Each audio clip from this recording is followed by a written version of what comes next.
Guys doing?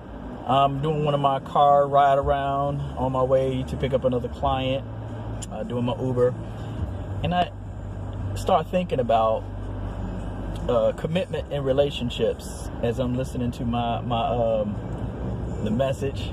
I listen to everything. So one day you might hear me listen to the 80s, you might hear me listen to the 50s, 60s. Today I'm listening to the message. And it wasn't something that they said in particular. It's just something that passed through my head as I'm driving around and thinking about the customer that I'm picking up. I just started thinking about how sometimes we have thoughts that cross our minds, and other people start to believe that just because I don't act on those impulses that they may act on. Like, I had a client before that I said to him that I think it is egregious if a father left his children.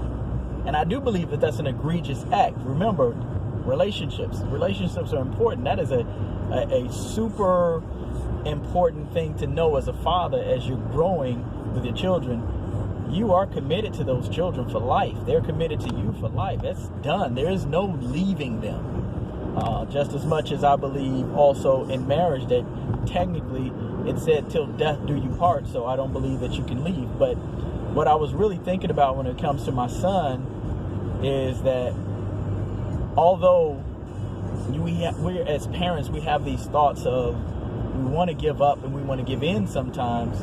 We just can't give in to those things. That doesn't mean we don't think about those things.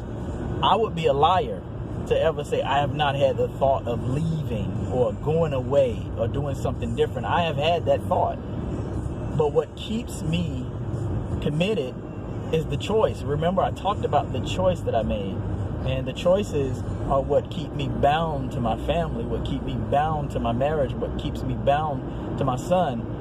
And I just wanted to share to all the fathers out there the concept of writing to your son. I wrote him a letter back when he was, I think, 6 or 7, and I used to write more letters to my wife and my son, and I'll more than likely get back into that. You know, sometimes things happen and I just, do different things at different times. So I'm most likely going to get back into leaving them letters around the house like I used to do. That was a really big thing, and maybe that's probably why my wife is feeling indifferent right now.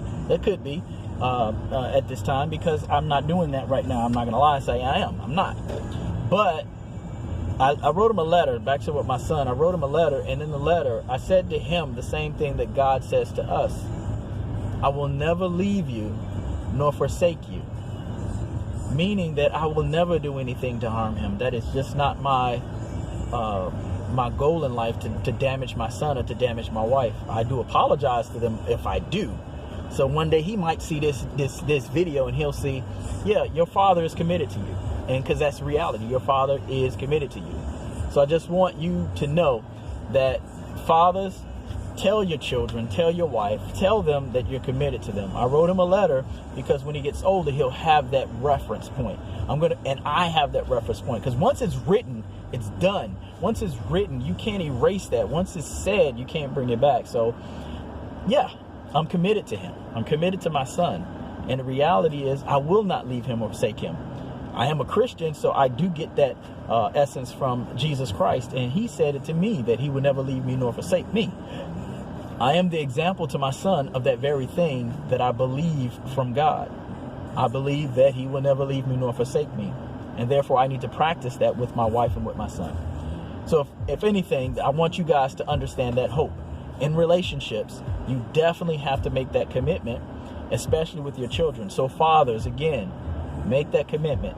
Tell your sons, tell your daughters you will never leave them or forsake them, and stick to it. Just saying, stick to it.